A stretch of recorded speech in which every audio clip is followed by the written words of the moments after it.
Hello everybody and welcome back to CFO Conversations. I have Henrik with me in the studio today. Welcome back. Thank you. And today we've got our crystal ball out and we're looking to the future. Everyone's concerned about the future and what does it mean, and CFOs are no different, and aspiring CFOs are no different.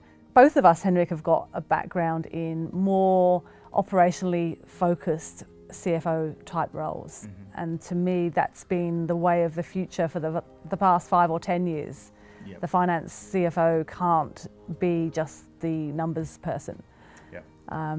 Being across whole of business, we see a lot more research and a lot more evidence that the CFO is almost in charge of the data as well, because data has always been thought to be numbers, but we now know that data is so much more than that. So it's almost like the CFO is the guardian of the data and the insights. So naturally that would then lead us to say, well, is the CFO the leader of the business? Maybe a little provocative statement for the CEOs watching, but you know, what is the role of the CFO? What do you think? Well, I think there's no doubt that going forward, the commercial bit of finance gets more and more important, and people consider accounting and all of the more standard bits to be hygiene factors. That has to be done well, but what you're really here to do is to help us make decisions. And in order to do that, and what we've spoken about before in terms of influence, knowing and understanding how they work, I think that is the big future, I think. Even though I think there's some challenges around, you know, there's some severe punishment that can come with not being compliant. Being a not so great business partner is probably less of a problem. So I think we also tend to spend our time where it hurts most to be wrong. And that's going to be hard, I think, but it's an interesting balance to strike. It is, the balance, exactly right, that, you know, the compliance, the governor, lots of people, lots of stakeholders look to the CFO for the source of truth. The chair, the shareholders. Generally speaking, the CFO is not putting a big rosy picture on things. I think the CFO delivers the truth because of the whole governance compliance piece, and they're closer to the reality of the business. So if people are looking to the CFO for that source of truth, it's, you know, I think it's important that we balance the compliance with the business partnering, with the forward-looking strategy. So in my view, you know, it's about getting a great finance manager in place so that they can take care of the reporting and the compliance, and that's just a small part of your role. No, absolutely. I think that's it.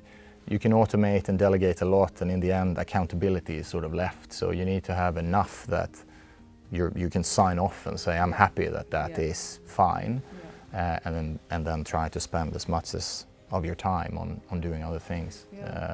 So I think that's hard, but I think that's the way to move forward. And we've spoken as well off camera about the skill set of the future CFO. You know, can it be that we'll have a CFO in the future that's an engineer rather than an accountant?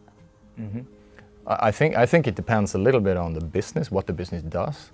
But I think you need strong accounting in an organization. Question is whether that has to be the CFO or not. I don't think it has to. I think it's almost more useful that role sits with a financial controller who makes sure that all of that is in order.